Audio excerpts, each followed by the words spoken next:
Essa aqui é a bauxita, é o minério de onde a gente tira o alumínio. Parece um barro que a gente vê por aí, mas não é bem assim não. Ela vai passar por muitos processos até tirar todas as impurezas.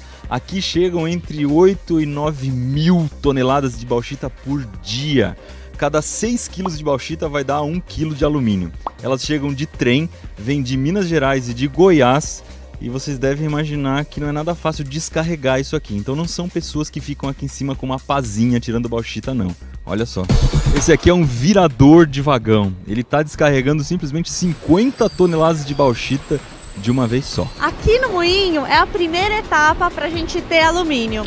Lá dentro, o minério recebe uma solução de água e soda cáustica e é macerado com barras e bolas de aço. No final, a gente tem uma pasta. E se você ficou curioso para saber como são as barras, é isso aqui. As bolas têm o tamanho de uma bola de tênis. E olha só a delicadeza, aquela bola vai gastando e fica desse tamanhico.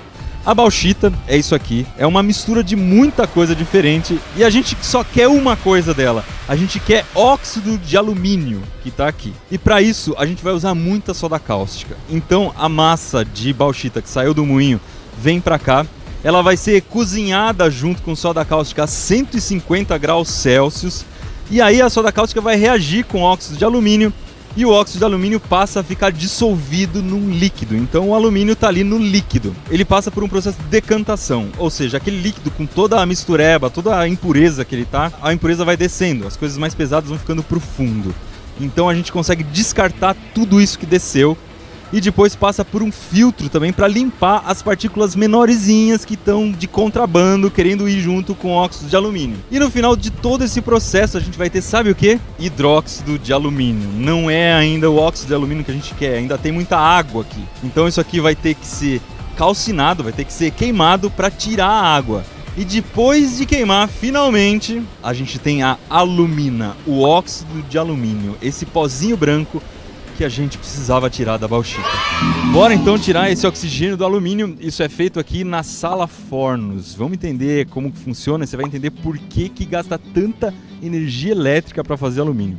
É o seguinte, a alumina, o óxido de alumínio entra aqui, ele é misturado com um líquido, com um eletrólito para poder passar corrente elétrica por ele. Mas funciona mais ou menos como se fosse o líquido que a gente tem na nossa bateria do carro. Aqui tem um polo positivo, o anodo, ele é feito de carbono.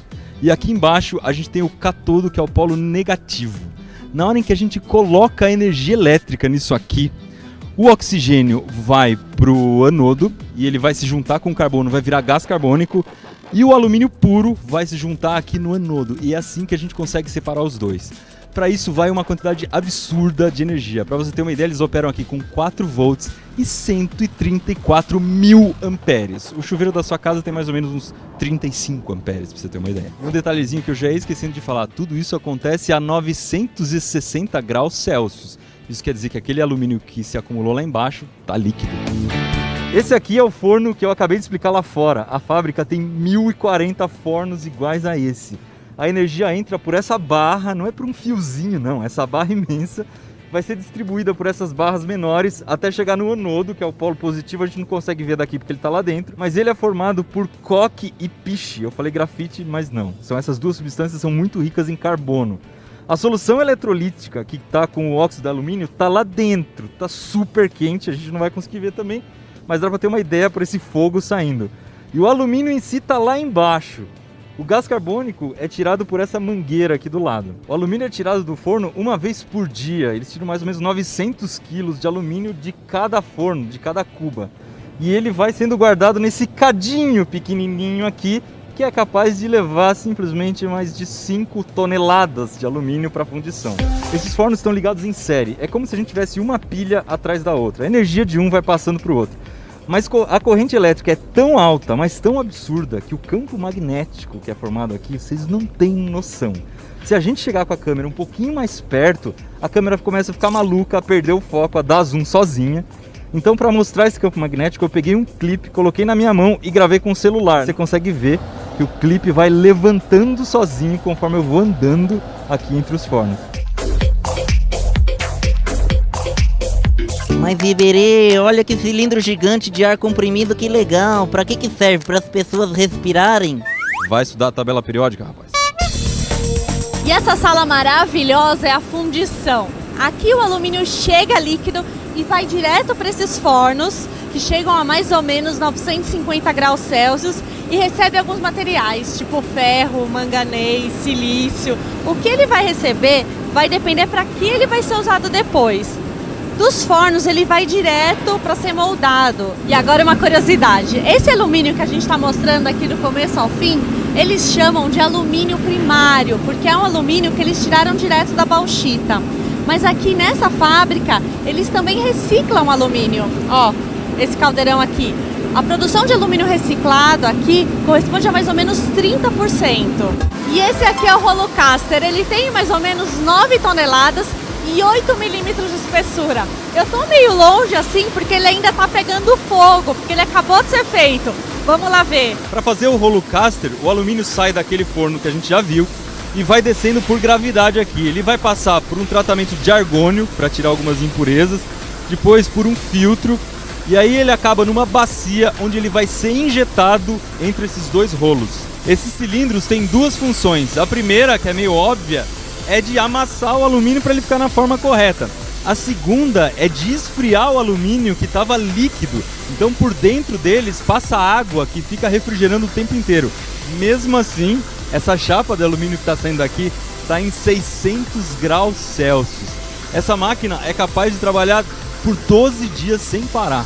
Esse negocinho se mexendo que você está vendo em cima do cilindro é um spray de água com grafite. Ele serve como antiaderente. Se você não passar isso, corre o risco da chapa grudar uma na outra na hora de enrolar.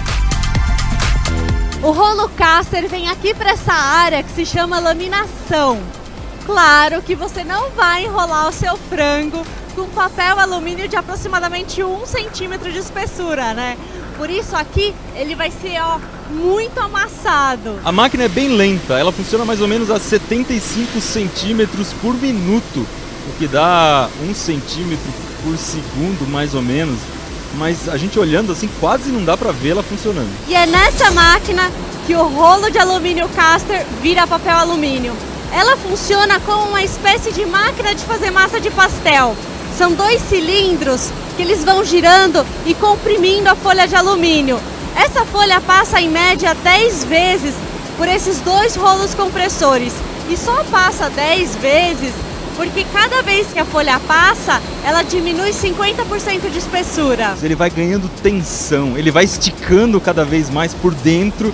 E aí é como se tivessem elásticos lá dentro que estivessem muito esticados. Para relaxar essa tensão do material, às vezes ele tem que passar por esses fornos que estão aqui atrás, porque aí ele vai amolecer um pouquinho e ficar mais relaxado, e ele passa de novo pelos cilindros até virar papel alumínio. E o nosso papel alumínio está prontinho para fazer um frango assado no forno.